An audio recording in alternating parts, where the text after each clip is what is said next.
Welcome back, children. Let us start our class with History Chapter 1, The Rise of Nationalism in Europe.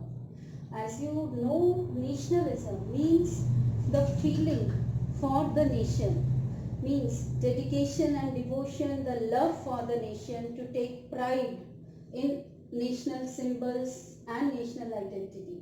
So we are going to discuss in chapter the various nation states which emerged in Europe, various countries, जैसे आज हम great Britain का नाम लेते हैं, Italy, Germany, ये जो countries के हम नाम लेते हैं ये हमेशा से ऐसे यूनिफाइड नहीं थी. They were divided into multi national dynasties, multi dynastic इसमें एम्पायर्स हुआ करते थे. तो उन सब ने कैसे अपने आप को यूनिफाई किया, कैसे उनमें नेशनलिज्म के फीलिंग्स अराउज हुए, this we are going to discuss in chapter 1.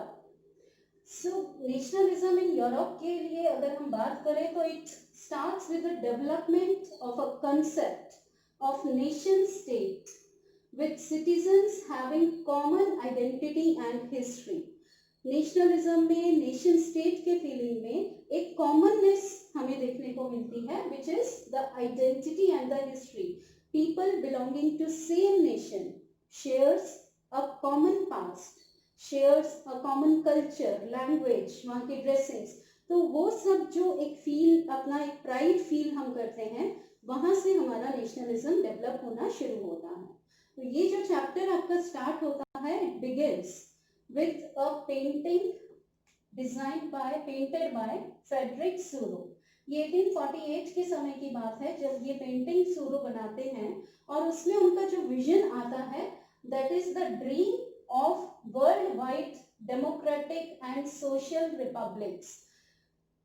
Democratic and social republics का वो ड्रीम देखते हैं कि कब दुनिया भर के देश, इसमें अमेरिका और यूरोप, दोनों के देशों को, दोनों कॉन्टिनेंट्स के देशों को दिखाया गया है, जो स्टैच्यू ऑफ लिबर्टी के सामने एक ट्रेल में आ रहे हैं विद द पीपल. उसमें बच्चे, बूढ़े, जवान और मर्द सब हैं.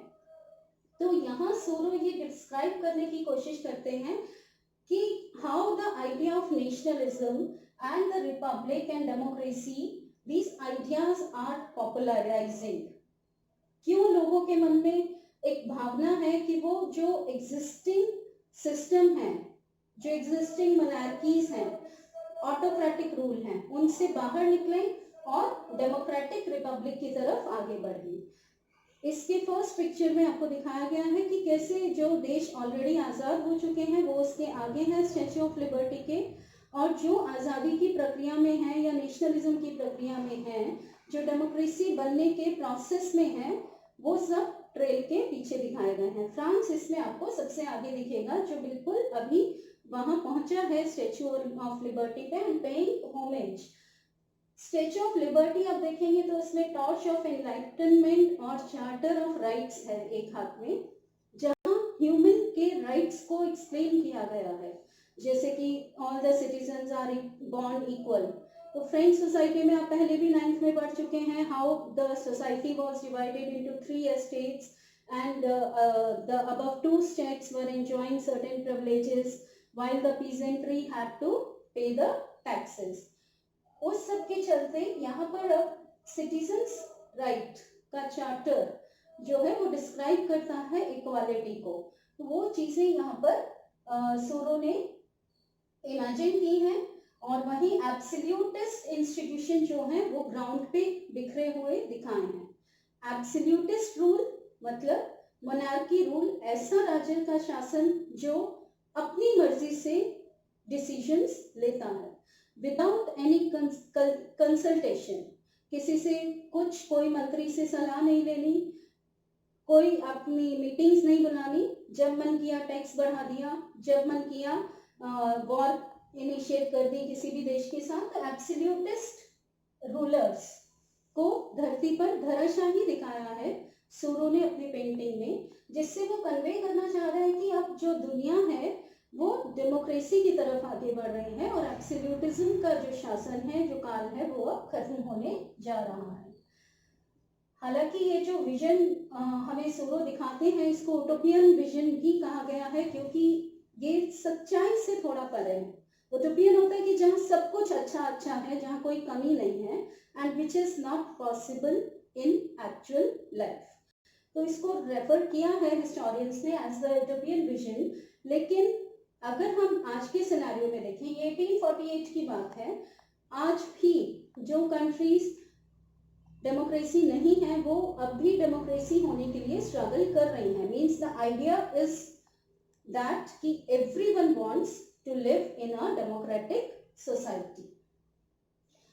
अब इस चैप्टर में जो हम बात करेंगे, इसमें इस के लिए आप जो पेंटिंग में देखेंगे on the above, divine blessings मिल रही हैं आपको, क्राइस्ट दिख रहे हैं, एंजल्स दिख रहे हैं।